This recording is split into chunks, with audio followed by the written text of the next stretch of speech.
Planet Earth was my patient, I would put it in the intensive care unit. It's got a fever that's getting worse.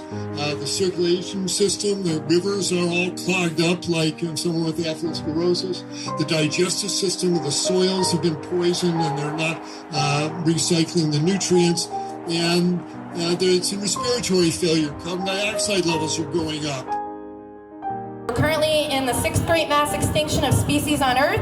We are losing up to 200 species of wildlife each and every single day. We're down 83% of wild vertebrates already, and we're on track to have none left by 2026. And it's due to world animal agriculture.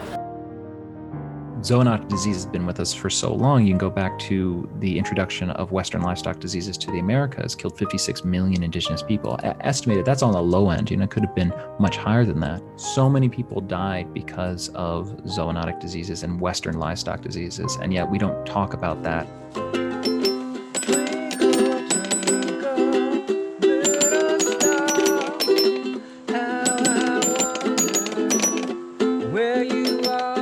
After returning from India, I took the rest of December off to hang out with Melody in the woods and to make up for time lost.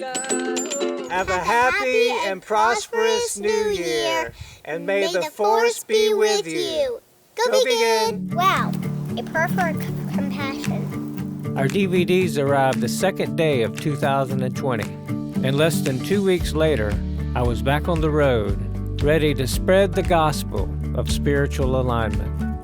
It makes me feel like all I'm doing, becoming vegan and trying to live the best lifestyle I can, seems like drops in the bucket. Even, spreading the word seems like I'm doing absolutely. How do you stay inspired? How do you continue on with all that's going on in the world around us? Well, I'll just tell you that everybody's effort makes a difference really quick. I mean, we were in this, in India, we were in this one theater and they had all these seats set up. It was like an auditorium or something. They had set up all these plastic seats and there wasn't that many people that came. But when it was over, it was late at night. We had already done 2 or 3 talks. And I'm sitting there and I'm thinking, man, and I looked at, there was only just a handful of us and I said, this is gonna take forever. But it was like that, it was done because everybody just did their thing, boom, boom. They didn't look at what you were doing, they weren't worried about what they were doing, they were just doing what they were doing. And the thing is we don't realize how we inspire people. And just, I'll give you a quick example. It has nothing to do with veganism, but there's a person one day, I don't like to use a lot of recycled cups and so I always kind of carry my own coffee cup or whatever, but everywhere I go in town, but I was on a plane once and I never brought it traveling, but I was on a plane, I saw somebody with one of these, I'm like, wait. Oh, you could dump your thing out, then get more coffee. Oh, you could bring it, like they never said a word to me. I started bringing it. That person influenced me. Well, I was at New York, and I had my cup because of that, and I was in Whole Foods line, and this guy behind me, he looked at me. He lived in New York. He had his dad with him. He's like, you can bring your own cup to Whole Foods? I'm like, yeah, He said, does you get free? I said, no, you probably get a discount. He said, oh, but you save all these cups. I thought, wow, dude, this guy's inspired because of this other person. Like, you just don't know what people see and what they hear. The world needs us all to be acting on this calling.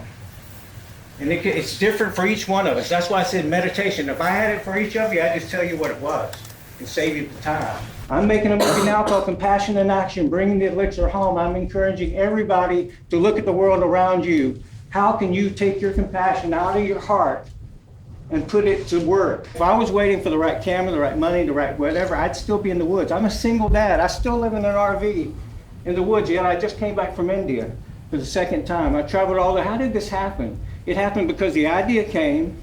I had doubts all along the way and I had no resources at different times, but I would say, okay, to the idea, I'd step out and everything I needed just magically was there when I needed it, not before, so don't wait for it to line up. After a screening and Q&A at Johnson & Wales University, one of the professors approached me to let me know that today was the day that he decided to go vegan. We do activism every single day of our lives, and on a daily basis, I have to have a conversation with someone trying to explain to them that Like my shirt says, animals are not objects, property, slaves, or machines. They're living, breathing individuals. They feel pain just like us. They have friends just like us. They want to live just like we do. They want to be happy, safe, and free from exploitation and harm just like we do.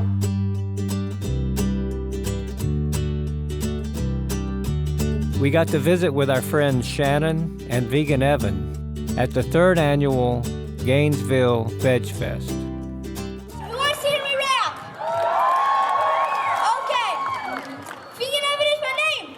7 hours in my game. I like to be vegan and you will too. So go vegan is the best thing to do. I don't eat meats. I don't eat eggs. I don't eat anything that has legs. Yeah, you heard. I don't eat decomposing flesh. Instead, I eat fruits and veggies that are fresh. I don't eat or drink anything that's scary, so I definitely don't do dairy. Save yourself, spread the plant, so the animals go vegan. Whatever you love it, out. Oh.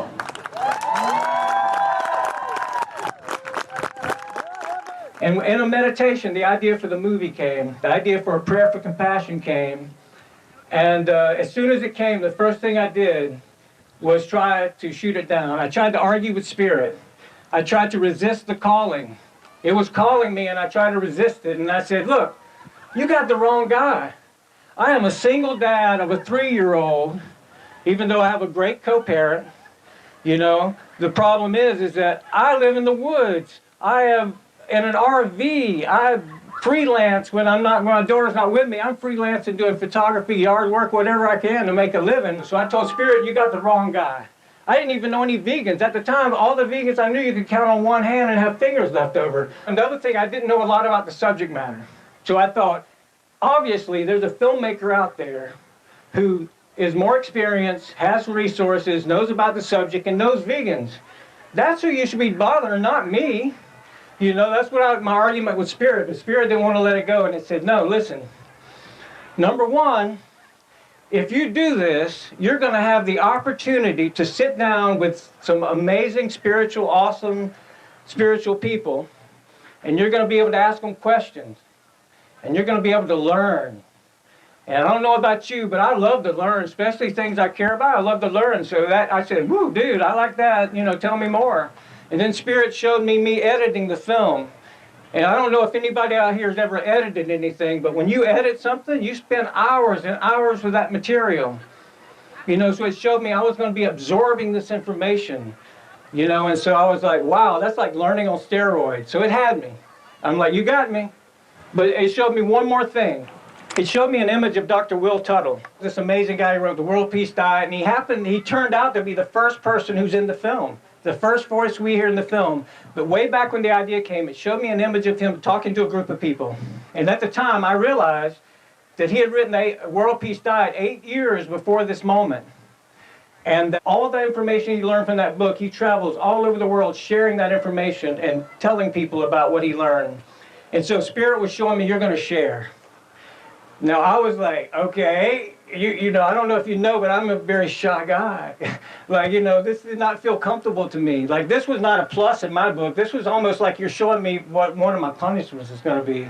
But the other was so strong, and the desire to make a better world for my daughter was so strong, I just moved forward.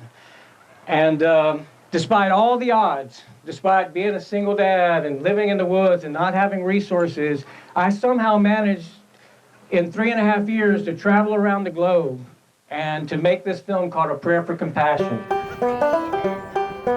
My mom and stepdad came out to the Vegfest to hear me speak. What do they think of your speech? You know, I think they didn't really say much about it, actually. I think they probably liked it. Glad they were here to support. Well, they always support him, you know, so do I. My cousin, Robert. Hi. This is my cousin here. Actually, we saw him in the hospital twice while we made the film. One of the times he was having a heart stent put in, and that night, they offered you a menu for breakfast with bacon. He had just had heart stents put in his heart, and they offered him bacon for breakfast. I never mention his name, but he's the one I do mention him a lot, man, because I don't want to see you suffer, brother. I don't want to see you in pain. I don't want to go visit you in the hospital. I don't want to see me in pain either. Do you eat vegan? Well, I'm halfway there, I guess you could say. I eat less meat than I used to. Are you ready to take the challenge? Are you ready? Officially challenging my cousin. Whoa! Think about it. You don't have to decide today. But you can go to the website right there and you can look at the challenge, read the challenge, and see if you're ready to try it. I just might take you up.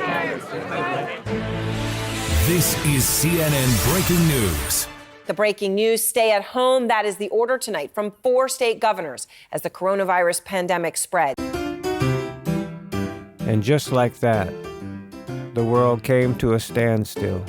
And after a year of almost non-stop traveling, I was suddenly able to slow down and spend time with Melody in our sacred sycamore forest, playing and hiking and making music and videos.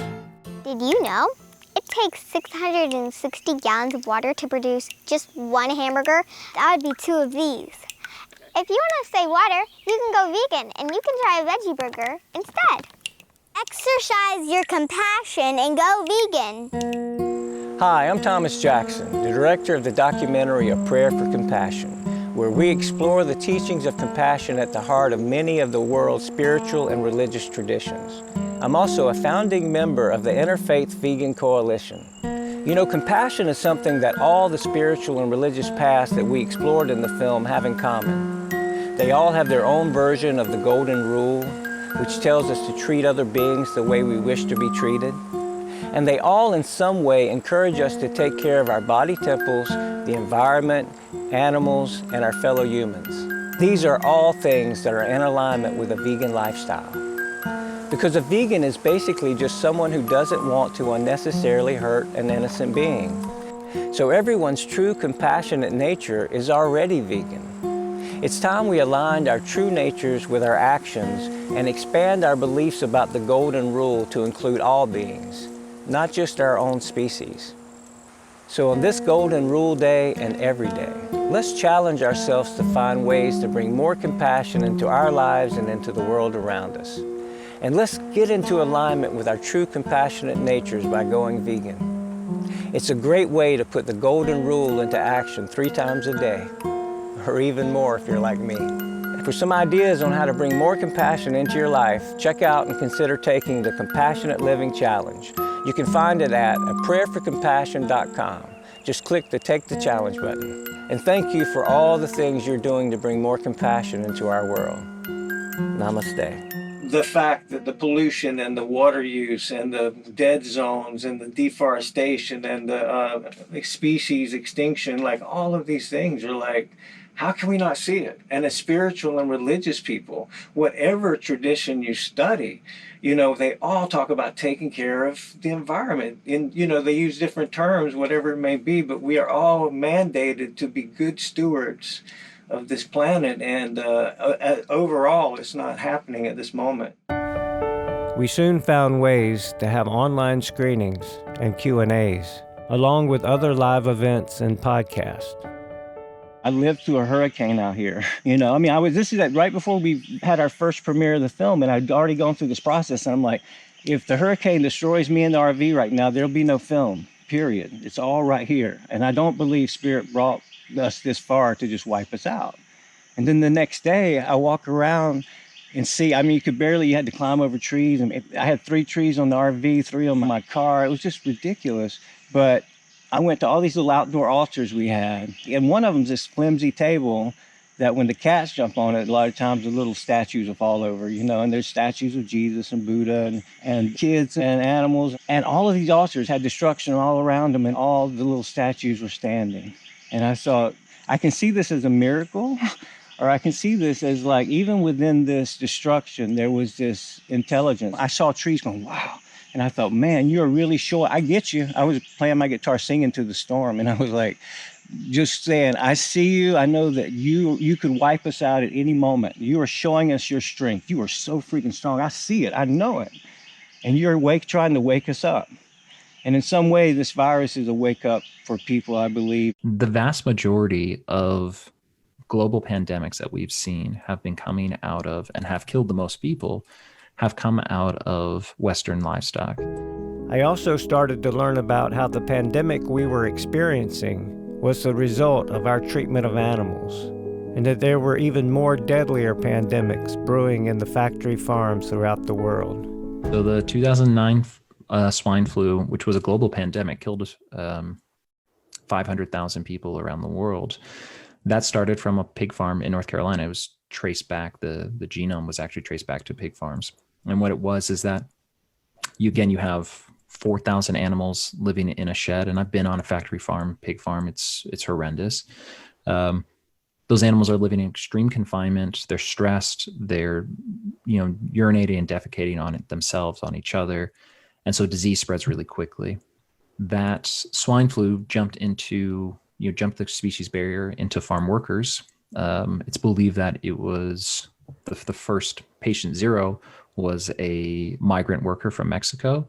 He was infected with that, took it back to Mexico. And so we saw the first outbreaks and first hotspots of that version of swine flu, H1N1, breaking out in Mexico, but then spread around the world. There's this lady, this older lady, she lived this long, happy life. And one night she goes to bed and she passes away and she wakes up in heaven. And she gets up in heaven and she's suddenly realizes she's got this new light body and feels so good. And like St. Peter comes up, she sees him and he comes up and says, "Let me give you a tour of heaven." So St. Peter, he gives her a tour of heaven. He walks her around and he says, they walk down the streets of gold. Heaven has streets of gold. They walk down the streets of gold. He's pointing out everybody's mansion. Everybody gets a mansion, And and there's all these beautiful flowers around you. Like, these are beautiful, but there's like these amazing flowers that almost sing. They're so colorful. And so she's seeing all this, and they get to this one area, and she sees St. Peter. He goes, shh. He motions to her to be really quiet, and he starts tiptoeing past this little opening. Goes in, and as they tiptoe past the opening, she looks in the opening, and she sees there's people back there. She's thinking, what is that about? So they go on across, and when they get to the other side, and she can kind of say something, she whispers to him. She says, "Hey, how come we're sneaking past those people there? Like, why are we doing that? That's really weird." And St. Peter looks at her, and he goes, "Those are the Baptists. They think they're the only ones here."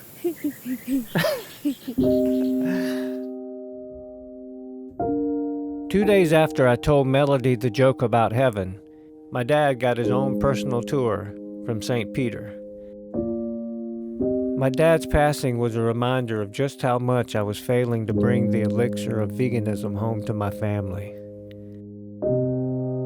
I tried several times to convince my dad, who had been on statins for over 20 years, to give a plant-based lifestyle a try. But maybe I didn't try hard enough. Hi, explorers, and today I am with my best friend, Tigre. Hello. And today we will be exploring nature. Now let's go. As a parent, you can only wallow in the belly of the whale for so long. It was time for me to practice what I had been preaching by exercising a little self-compassion while making sure I was getting a daily dose of my 4 pillars of well-being. My 4 pillars, for me personally, that help keep me able to keep sane in this world that sometimes seems to be going insane, and just feel connected and feel loving to all things, are being able to eat healthy as I can, a clean vegan diet that's getting your nutrients. Make sure you're getting those smoothies in the morning with the chia seeds and the flax seeds ground up and the kale and all that. Make sure you're getting those nutrients in there. And then make sure you're getting some exercise, moving the body. And for me, meditation, I think meditation and prayer, even if you're not have a spiritual path, just the meditation itself, checking in. As you saw, the movie came out of a meditation, and I use meditation every day for something. It's really a tool for me to come back and to get focused and ready and to connect with what's alive within me and in the moment, and to be present sometimes. You can almost fall into that meditation when you're in a confrontational moment with someone, where you allow yourself to stay present and centered and loving to you and the other person, and it makes a big difference. So meditation is a big part of that, and sleep. for a long time, I neglected getting the adequate sleep, but I kept getting all these messages from my life and from the universe. You know, I'd hear podcasts and this and that about all the new research and books out on the power of sleep. And so I've really tried to, when I added that, like those 4 really kicked everything into overdrive for me and allowed me to be more creative and be more centered and really not have, like, I can still have a bad day, but the day doesn't like hold me down like it used to would. Right now, I teach middle school science, and their curriculum is based around the Seed to Table Garden and the organic gardening program. But all of our students are welcome and get a chance to come out to the garden. Our other lower level science classes and our high school science classes, they also try to integrate some of the garden and take a visit every once in a while. So we have 12 different towers, and we always have greens on rotation, and we use all of these greens in our salad. So every day at lunch, for our plant-based lunch, we have an entree, a soup, and a salad, and we always use our greens from the garden. These are actually all run on our solar panel in the back. Sustainability is really important to me and my students and the school as a whole. But when we come out here, they learn to recycle everything, that the plants are recycling their nutrients, the animals that we see out here are recyclers. When we use our rainwater, we're recycling, composting. So I teach them that everything is a cycle in nature and is constantly replenishing itself. A lot of the students are really excited to tell their friends in other classes that the salad that they're eating is from our class and that they helped pick it and grow it. So there is some satisfaction in knowing that they helped produce the things that we get to eat. After over a year of not going anywhere, Melody and I drove down to Tarpon Springs for the Solid Rock Vegfest at Solid Rock Community School, one of the only schools in the U.S. to provide free organic, all plant-based lunches to their students and staff. I'm not going to make this a medical lecture, just if any of you have any of these common diseases, if you're overweight, dealing with high blood pressure, clogged arteries, high cholesterol, asthma, any inflammatory diseases affecting your lung, your joints, your skin, know that these are largely due to what you're eating. It's the meat and the dairy and oils and sugars and processed chemicals going through your bloodstream every few hours. And if you get on a whole food plant-based diet, these diseases go away. And it's the most exciting advance in medicine. It's the most powerful tool available to any physician to reverse these diseases. I practiced medicine for 40 years before somebody put disease reversal in the same sentence for me. But now it's what I insist upon. And if there's any question, get on a whole food plant-based diet, lots of salads and soups and steamed veggies for 90 days and watch if your body doesn't feel better, if your itises don't go away, if your cholesterol doesn't get better, and you turn into a healthy human being who poops on a regular basis without laxatives. Every one of us who practices a nutrition-based medicine, whole food plant-based nutritional program, I have patients like Emily. She used to be 100 pounds overweight with diabetes, high blood pressure, whole food plant-based diet. The heavy Emily on the left turned into that svelte Emily on the right. Normal blood pressure, normal blood sugars, off her medications. This is the highest form of healing that any physician could ever want for their patient. And I asked the students, what more could you want? Why are you going into medicine? Want to heal these patients or don't you? If you're serious about healing these patients, then get real about why they are sitting in front of you, overweight, diabetic, hypertensive, clogged up and inflamed from what they're freaking eating every 4 hours. And if you get them on a plant-based diet like the gorilla and bonobo cousins we have up in the trees, eating leaves and fruit, they turn into normal, healthy people. And that should be square one with all your treatment programs. I had a question I wanted to ask Dr. Klaper, but he was too busy preparing his slides for the presentation, and I didn't want to disrupt him. But before I knew it, Melody had grabbed my camera and went and asked him herself. My granddad had a stroke in October, and right before that, he had a hamburger steak. And I was wondering if that could do with anything of his brain clogging. Sure, of course it could. There's a number of ways why lots of people have heart attacks and strokes after big meat-based meals. It's common. We could go into the science, but yes, definitely could have had an effect. Sure. Okay. Thank you. Orcas are highly intelligent and beautiful, and she is capable of being in the wild.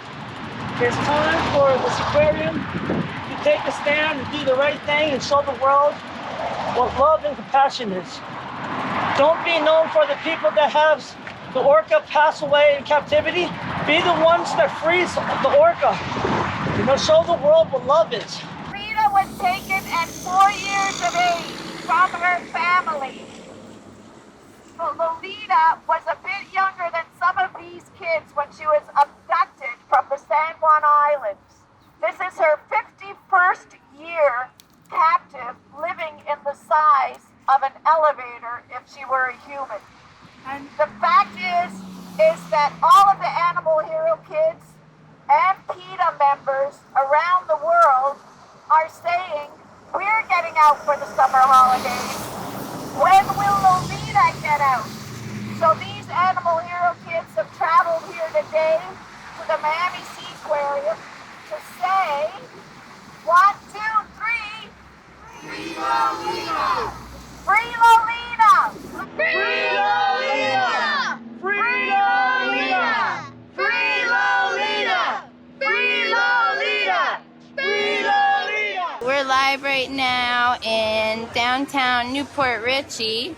And what's your sign say up? My sign says that she looks like your mother. Does she? No. See, my mother's behind the camera, not right here. Shot of milk? Anyone need a shot of milk? Milk? Milk? Anyone need milk? We've never had milk before, none of us. Yeah, no, we've never had it. Really? Yeah, I've never even seen it. Never Almond seen it. milk. Almond milk. Yeah. Come on, take a shot of almond milk. Hunter. Sorry about that. You're good. I don't agree with what y'all. I don't agree with your stance, but I agree with your right. No, the milk thing, the animal abuse, I think is fucked up. If I have a cow that's my own and I happen to make milk myself, I'm fine with that. Free range chickens. That's what we used to say about other humans, right? But when we own slaves. But same mindset. But I fully agree with your right to protest. First Amendment. All right. And I respect you guys. Yeah. I'm just curious, how would you make your own milk if you had a cow? Because you would milk the cow through the udders. So did you know that the cow had to be made pregnant to have milk?